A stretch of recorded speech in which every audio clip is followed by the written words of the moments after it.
Being on a yacht has required to be incredibly resourceful. When I was building my round the world racing yacht, I did not have the money to go and hire the best architect and bring on board the best boat yard to create my vessel.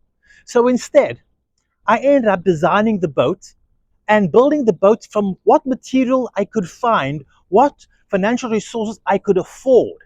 And I had a purpose. I wanted to race that yacht across the Atlantic Ocean in the O-Star race, a solar race from England to America. And I thought if I had the success of that race behind me, I would then find the resources to build a new fancy high-tech machine for the around the world race. But unfortunately, I was not able to find the financial resources. So instead, I ended up lengthening the stern of the boat by 2 feet to qualify to meet the minimum size requirement for the 1994-1995 solar race around the world. Corporations constantly are faced with constraints. They have great ideas, they have great people, but how do they implement them with the budgets that they have?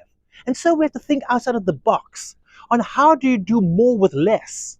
How do you become more efficient with what you have? But it doesn't always work so effectively and efficiently as the way we want it. We may be on a journey and things go badly wrong. During the 1996 transatlantic race, in thick fog, I got hit by a Russian freighter and my boat was sinking. And I spent 15 days pumping 20 minutes out of every hour, 24 times a day for 15 days. Now I had the choice to abandon the boat, climb onto the freighter, but instead I used my resourcefulness and I got a huge pump. And I fitted this pump where I would go and pump and pump. I modified and adapted my body to do this motion, even though the muscles were screaming.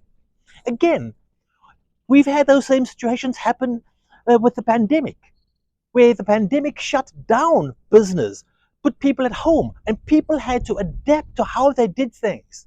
I worked with Readiness of Government, where we worked on a federal program to fund local and state programs to address the aspects of what can happen at state government. How will leaders work with limited resources, with huge crises, and adapt to the circumstances, to be innovative to the circumstances, because they could not allow their citizenry to fail, to be so severely impacted.